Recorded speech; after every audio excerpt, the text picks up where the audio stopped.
Here's a question I hear often from people getting close to retirement. Like, once I stop getting a paycheck, how do I make sure my investments don't let me down right when I need them most? It's one of the most important financial questions you can ask. Today, I want to walk you through a framework that many retirees find helpful. One designed to support your retirement spending goals in the short term while still giving your money room to grow over decades. My name is Mike Worthington. I'm a partner and financial advisor at Stonebridge Financial Group. We work primarily with hospital and healthcare employees across the US who are either approaching retirement or navigating their first few years in it. Let me start with a risk that doesn't get nearly enough attention. It's called sequence of returns risk, and it may be one of the most important concepts for anyone entering retirement to understand. Here's the core idea. The order in which investment returns occur can matter just as much as the returns themselves, especially when you're actively withdrawing from your portfolio. Let me illustrate with a hypothetical. Imagine a nurse named Carol. Carol spent 30 years at a Bay Area health system, retired at 63, and has $900,000 saved in her 403b. She planned to withdraw about $4,000 a month, roughly $48,000 a year, to bridge the gap before her pension and Social Security kicked in. In her first year of retirement, the market dropped significantly. Now, a 20% market decline hurts anyone. But for Carol, it's compounded because she's withdrawing assets at depressed prices to cover her monthly expenses. The math here is unforgiving. A portfolio that loses 20% and simultaneously pays out 5% in withdrawals doesn't just need to recover 20%. It needs to recover substantially more just to get back to where it started.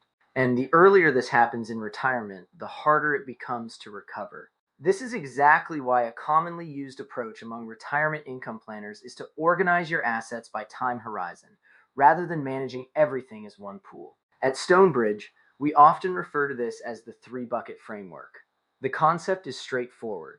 Rather than treating your portfolio as a single account you draw from indiscriminately, you divide your assets into three distinct categories, each with its own job to do. The first bucket covers your near-term needs, roughly the first 5 years of retirement. The goal here is not growth. The goal is stability and access.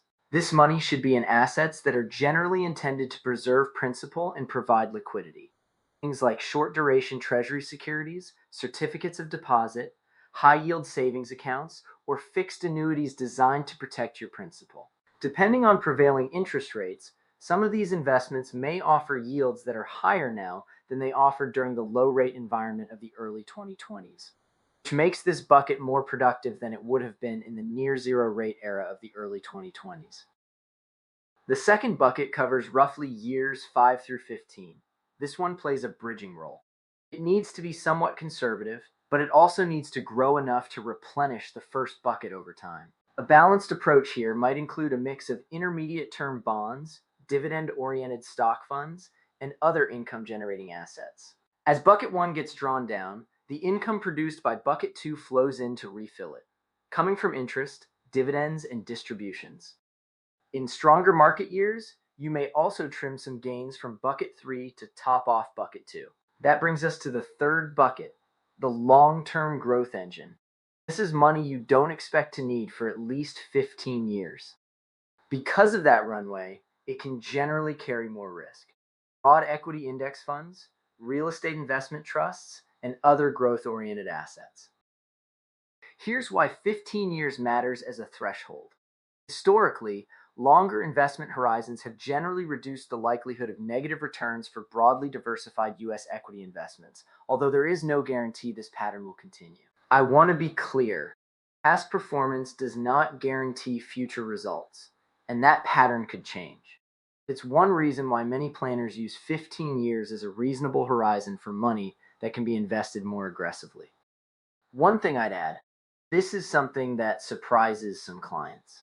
Even in your 70s and 80s, maintaining a meaningful equity allocation is often worth considering.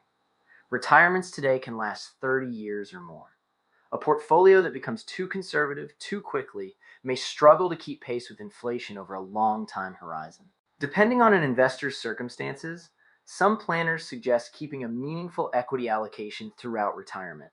The right number depends on your specific situation, your income sources, and your comfort with market fluctuations.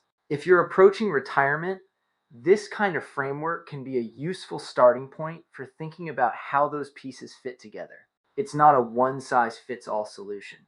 The underlying logic of protecting short-term income while preserving long-term growth potential is something worth understanding, regardless of where you are in the retirement journey. If you found this helpful, please click the subscribe button below. Publish financial planning content for hospital and health system employees. Thank you for watching, and I'll see you in the next one.